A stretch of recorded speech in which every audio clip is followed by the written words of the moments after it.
Remote areas 3 భాగాలు తీసుకోవచ్చు.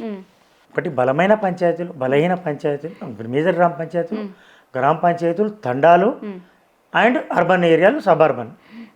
ఈ ప్రాంతాల్లో రిమోట్ ఏరియాలో ఒక్క ఓటుకు 1500 ఎడమ చేతికి, కుడి చేతికి 3000 రూపాయలు.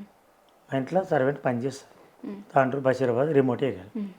వాళ్ళకి ఇంటికి వచ్చి ఒకరేమో 1500 ఇచ్చారు, 3000 ఇచ్చారు అడగకుండానే. ఇప్పుడు అక్కడ ఎంత, ఒక ఓటుకు 1000 రూపాయలు మినిమం పెట్టుకున్నా 2000 మంది అనుకోండి, 20 లక్షలు పెట్టాల్సిన అవసరం ఏమొచ్చు.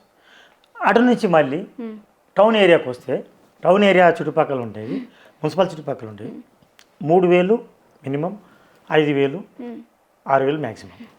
అది ఎంత అయితే కోటి దాటింది.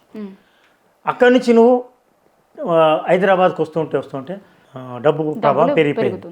స్వయంగా ముఖ్యమంత్రి చెప్పిండు నిధులు రావు, మీకు ఏమి రావు, ఖర్చు పెట్టుకోవాలి. కానీ రంగారెడ్డి జిల్లాలో ఎక్కువ డబ్బులు ఖర్చు పెట్టిండ్రు, ఓకే.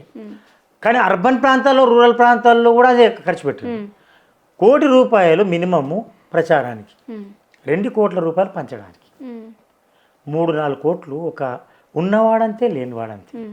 ఎంపీ ఎమ్మెల్యేలకి ఏ ప్రచారం అయితే జరిగిందో అటువంటి ప్రచారం జరుగుతుంది. ఎంపీ ఎమ్మెల్యే తలదన్నింది. ఎందుకంటే ఎంపీ ఎమ్మెల్యేలు సెంట్రలైజ్డ్, ఒక డబ్బులు ఇంటింటికి పంచుతారు, మనిషికి పంచుతున్నారు.